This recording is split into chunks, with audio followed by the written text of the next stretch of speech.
यहाँ पर बन रहा है ब्रेकफास्ट। तो आज है सैटरडे, तो हम लोग बना रहे हैं आज चाउमीन। और जैसे आपको पता है कि मेरे घर में जो है मेरे हस्बैंड एग खाते हैं, तो उनके लिए बन रही है एग चाउमीन। तो मैंने चाउमीन जो है अपने तरीके से ऑलरेडी बना ली है अच्छे से। तो हमने अपने खुद के लिए बनाई है गार्लिक वाली चाउमीन और अजय के लिए बन रही है एग चाउमीन। तो बस फटाफट से अजय के लिए यहाँ पर ये एग बीट करके उसका एक अच्छे से एग फ्राई बना देंगे और उसके बाद उसमें डाल देंगे अपने चाउमीन। और चाउमीन में ऑलरेडी सॉसेज वगैरह नमक मिर्च सब कुछ है ऑलरेडी, वो मैं शूट नहीं कर पाई, तो इसलिए इस तरीके से मैं आपको अभी दिखा रही हूँ। और ये बहुत टेस्टी बनी थी, बहुत टेस्टी बनी थी। कहते हैं ना बिल्कुल ऑथेंटिक सॉस वगैरह डाल के बहुत अच्छी बनती है। तो वो मैं किसी दिन शेयर करूँगी, इस बार नहीं शेयर कर पाई क्योंकि आप भी परेशान कर रही थी। तो बस फटाफट से करते हैं और करते हैं दिन की शुरुआत। चलिए।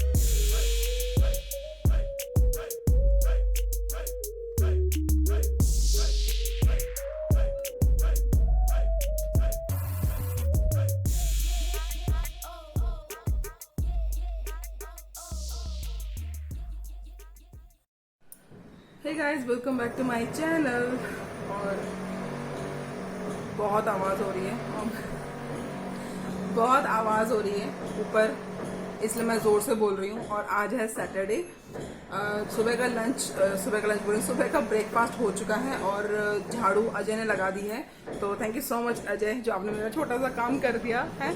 और अब मैं लगा रही हूँ पोछा लगाने के बाद मुझे थोड़ी सी किचन क्लीनिंग करनी है। सैटरडे संडे को मेरे घर में बेसिकली जो है क्लीनिंग से रिलेटेड काम होता है, तो आज मुझे काफ़ी सारी क्लीनिंग करनी है। हो सकती है कि आप लोगों को बाथरूम क्लीनिंग भी देखने को मिल जाए थोड़ी बहुत, क्योंकि मैं इन दिनों दोनों बाथरूम को डिवाइड करके काम कर रही हूँ। एक बाथरूम एक दिन और दूसरा बाथरूम दूसरे दिन, इस तरह करके। तो वीकली वंस दोनों बाथरूम मेरे साफ़ होते हैं। तो चलो फटाफट से पोछा लगाते हैं। और आवाज़ बहुत हो रही है, ऊपर किसी ने काम चलाया हुआ है, ऊपर वाले फ्लोर में कोई ड्रिलिंग करवा रहा है, आपको आवाज़ आ रही होगी। तो चलो फिर शुरू करते हैं।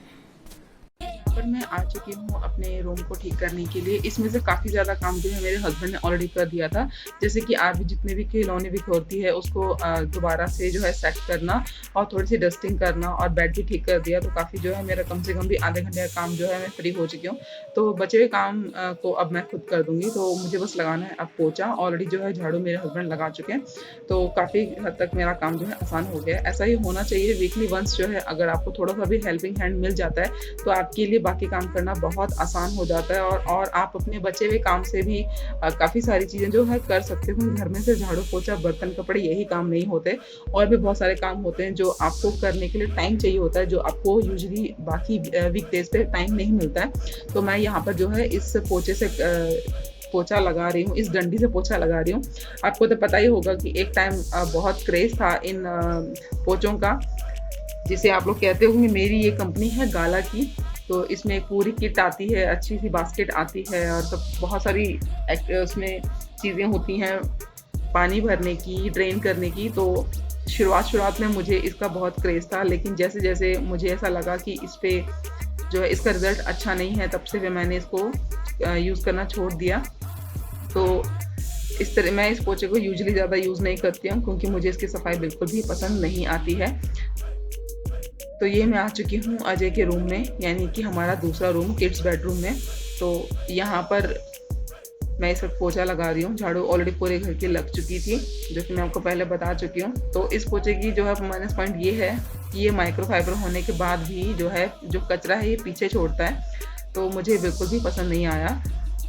पे पोछा लगा के आप अपने पोछा बना सकते हो। तो मुझे किसी ने सलाह दी थी, तो थैंक यू सो मच। वो मैंने कई बार ट्राई किया है, बट होता है ना कि हमारे हाथों को सिर्फ हाथ से पोछा लगाने की आदत होती है, तो वो नहीं हो पाती है। बट हाँ, वो काफ़ी अच्छा आइडिया था। तो अब मेरा पोछा जो है घर का लग चुका है। अब मैं यहाँ पर आई हूँ बालकनी के लिए। यकीन मानिए, जब भी बैंगलोर में बारिश होती है ना, तो बालकनी बहुत बुरी तरीके से ख़राब होती है। और क्योंकि हम लोग बालकनी रेगुलर यूज़ करते हैं मॉर्निंग और इवनिंग टाइम पे बैठने के लिए या टी कॉफ़ी चाय पीने के लिए, तो मुझे इसकी क्लीनिंग रेगुलर रखनी पड़ती है। और क्लीनिंग का मतलब सिर्फ झाड़ू पोछा नहीं है, मैं इसकी प्रॉपर क्लीनिंग करती हूँ। यानी कि हफ्ते में 2 बार इसको मैं धोती हूँ, इसकी जो भी रॉड्स वगैरह वो साफ़ करती हूँ, पौधों को साफ़ करती हूँ, ताकि कोई भी ऐसी कोई मिट्टी या कुछ भी ऐसे ना रहे। और ये कीड़े मकोड़े भी बहुत निकल जाते हैं अगर बारिश में, अगर पौधे ख़राब हो जाएँ तो आप खुद देख सकते हो, ये अर्थ वॉर्म या जो चींटियाँ वगैरह होती हैं ये भी आ जाती हैं, जिसके चक्कर में आप बालकनी में बैठ नहीं सकते हो। तो इसलिए अब मैं ये सफाई जो है रेगुलर रखती हूँ। अगर रेगुलर नहीं रहूँगी तो हम यहाँ पर नहीं बैठ सकते हैं। इसलिए जो चीज़ आप रेगुलर कर सकते हो एटलीस्ट उसको तो फॉलो कर ही सकते हो। तो मैं यहाँ पर फटाफट से जो है झाड़ू लगा रही हूँ। झाड़ू लगाने के बाद आप चाहो तो उसको धो भी सकते हो। वैसे मैं धोने में यकीन रखती हूँ। अगर धोने का टाइम नहीं है तो सिंपल आप जैसे पोछा आपने घर में लगाया है उसी पोछे से आप बालकनी में लगा दीजिए। लेकिन मुझे पोछा बालकनी में लगाना पसंद नहीं है, तो मैं इसको धोना पसंद करती हूँ। तो मैं इसको एवरी अल्टरनेट डेज एक बाल्टी डाल के इसको धो देती हूँ, तो काफ़ी ईज़ी हो जाता है। और एक बात मैं आपको और बता दूँ, जैसे कि लॉकडाउन अभी ओपन हो चुका है तो हमारे यहाँ पे वर्कर्स भी आने लग गए हैं। तो बालकनी जैसी चीज़ का या यूटिलिटी जैसी जगह का अगर क्लीनिंग अर्ली मॉर्निंग टाइम पे हो जाए, यानी कि 8 या 9 बजे से पहले हो जाए तो ठीक है, वरना उसके बाद आप क्लीनिंग नहीं कर सकते हो। सारे वर्कर्स खड़े होकर देखते हैं तो बहुत ही अनकंफर्टेबल फील होता है, ठीक है। इसलिए मैं ये काम थोड़ा सबसे पहले करना पसंद करती हूँ। आज मैं लेट हो गई, वरना उठते ही जो है मैं यही काम करती हूँ। तो मैं आपको दिखा देती हूँ कि ये देखिए, ये वर्कर यहाँ पर खड़े होकर काम कर रहा है। लेकिन जब मैं झाड़ू पोछा लगा रही थी ना तो इसका ध्यान पूरा मेरी तरफ था। तो या तो है ना, अच्छा नहीं लगता। तो इस तरह मैं इस तरह के मौके देना पसंद नहीं करती लोगों को। तो आप देख सकते हैं 9 बजे का टाइम है और कितनी कड़क धूप निकल गई है। और धीरे-धीरे आपको यहाँ पर जो है ड्रिलिंग की या वर्कर्स के काम की आवाज़ आती रहेगी। और अब यहाँ पर मौका मिल चुका है मुझे झाड़ू पोछा करने के बाद में। आज बारी है डीप क्लीनिंग की। तो यहाँ पर हम लोग जो है हैंड वॉश वगैरह करना पसंद करते हैं, मतलब कि हैंड वॉश करते हैं। तो मैंने स्प्रे में जो है डेटॉल मिलाया हुआ था। आपने लास्ट वीडियो में देखा था कि मैंने आपको डेटॉल की बोतल दिखाई थी। तो मैं वो सैनिटाइजिंग के हिसाब से डेटॉल का स्प्रे यूज़ करती हूँ। तो मेरे पास खाली बॉटल थी मसल्स की, तो मैं इस तरह की बॉटल्स भी फेंकती नहीं हूँ। तो उसी बॉटल में मैंने डेटॉल का पानी मिला दिया था, यानी कि 2 ढक्कन डेटॉल के और बाकी पानी मिला के पूरे घर में स्प्रे करके मैं इस तरीके से क्लीन कर लेती हूँ। तो वो सैनिटाइज भी हो जाता है और मतलब कि बहुत अच्छे से क्लीनिंग भी हो जाती है और काफ़ी फ्रेश फील करता है घर। बहुत डेटॉल की हल्की-हल्की सौंधी-सौंधी स्मेल आ रही होती है। तो आप ये देख सकते हैं और ये काम मैं डेली करती हूँ, क्योंकि अगर आप ऐसे काम नहीं करते हो ना तो थोड़े छोटे-मोटे जाले लगने लग जाते हैं। और जब आप इस एरिया को धोने के लिए यूज़ करते हो या अपने हाथ वगैरह धोते हो तो थोड़े बहुत जो है मिट्टी के जो छींटे होते हैं या जो पानी के छींटे होते हैं वो शीशे पे या फिर आस-पास के फ्लोर पे लग जाते हैं। तो वो देखने में बहुत ख़राब लगते हैं।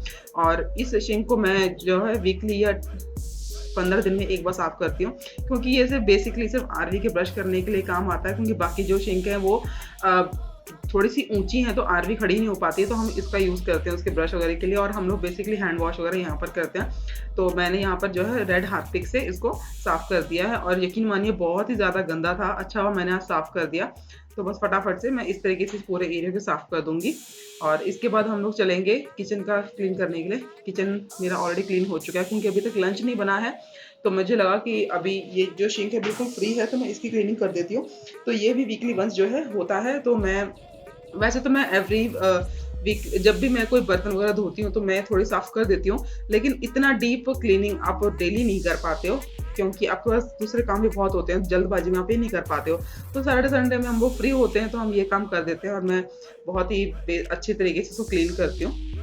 और मैं ये सोच रही हूँ कि मैं ये वाली जो बेसिन है इसको यूज़ करना बंद कर दूँ। सिर्फ़ और सिर्फ वेजिटेबल वॉश करने के लिए मैं इसको यूज़ करना चाहती हूँ। बट कई बार क्या होता है कि हमारे फैमिली मेंबर्स जो हैं, यानी कि अजय जो आरवी हैं, ये अपने जूठे बर्तन यहाँ पे डाल देते हैं, जिसकी वजह से मैं ये काम नहीं कर पाती।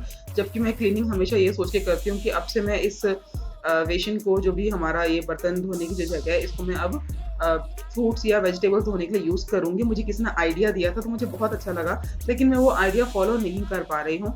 और हर बार ये जो है बर्तनों का ढेर यहाँ पे लग जाता है, जिसके चक्कर में मैं वो काम नहीं कर पाती। तो ये देखिए मेरा अच्छी खासी क्लीनिंग हो चुकी है। तो मैं अभी थोड़ा सा काम करके आई हूँ। आज सैटरडे संडे है, सारा दिन काम होने वाला है, तो सारा दिन का स्केड्यूल तो मैं नहीं दिखा सकती। लेकिन हाँ, आज मुझे आपसे बात करनी है। आज मेरे सामने एक कमेंट आया।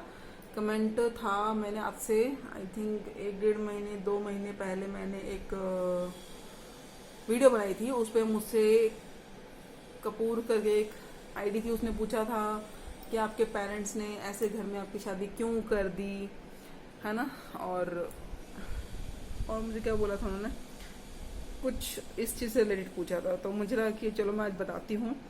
वो अचानक से वो कमेंट मेरे सामने आ गया, इसलिए मैं उस बारे में आपसे बात कर रही हूँ। और यहाँ पे एग्जॉस्ट फैन बंद कर देते हैं, बहुत काम करना आज,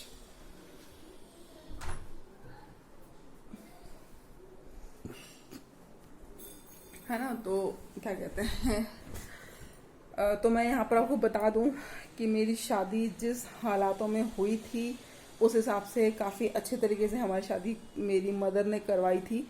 और मेरी मदर उस समय इतने टफ सिचुएशन से उस समय निकली थी जब लड़कियों की शादी सर पे हो और 15-20 दिन या एग्जैक्ट शादी से 1 महीने पहले अगर घर का वो इंसान जो शादी की सारी तैयारों पे जी जान से लगा हुआ हो और वो आपको छोड़ के चले जाए, ऐसी सिचुएशन में आप सोच सकते हो कि एक औरत अपने बच्चों की शादी किस तरीके से कर सकती है। बट मेरी मम्मी ने उस हालात में बहुत अच्छे से हम लोगों की शादी करी थी जैसे होनी चाहिए, क्योंकि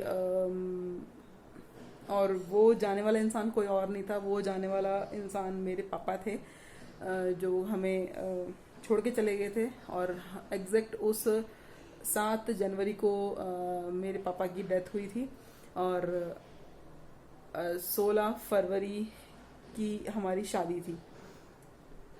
तो उस सिचुएशन में हमारी शादी जो है पोस्टपोन नहीं की गई। बट मैं इतना कहना चाहती हूँ कि शायद उस बंदे के हाथ से हमारा कन्यादान होना नहीं लिखा था, लेकिन हाँ वो अपने जाने से पहले हमारी शादी की सारी तैयारियां करके गए थे, सारे इंतज़ाम करके गए थे ताकि मेरी मम्मी को कोई और प्रॉब्लम ना हो। और उसी के चलते मेरी मम्मी ने सीने पे पत्थर रखे उस हालात में हम दोनों बहनों की शादी करी थी। तो वो चीज़ मैं कभी नहीं भूल सकती। और हर किसी का लक अपना अपना होता है। काफ़ी सारे लोगों को जो है मेहनत ज़्यादा करनी पड़ती है और कुछ लोगों के किस्मत में जो है मेहनत कम लिखी होती है और फल ज़्यादा लिखा हुआ होता है। लेकिन कुछ लोगों की मैं इमोशनल हो जाती हूँ। और कुछ लोगों की ज़िंदगी में मेहनत बहुत लिखी हुई होती है लेकिन रिजल्ट कम होता है। तो उनमें से हम लोग भी हैं उन सब चीज़ों में।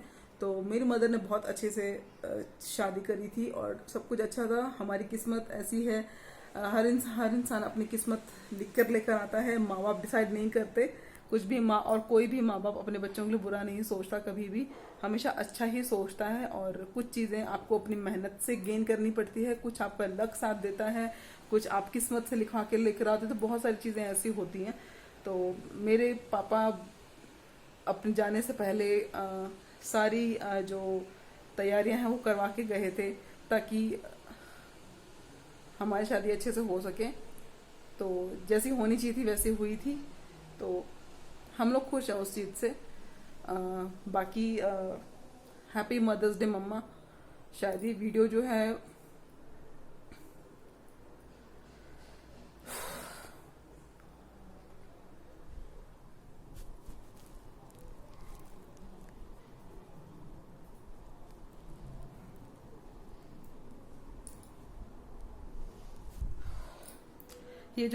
वो मदर्स डे को जाएगी।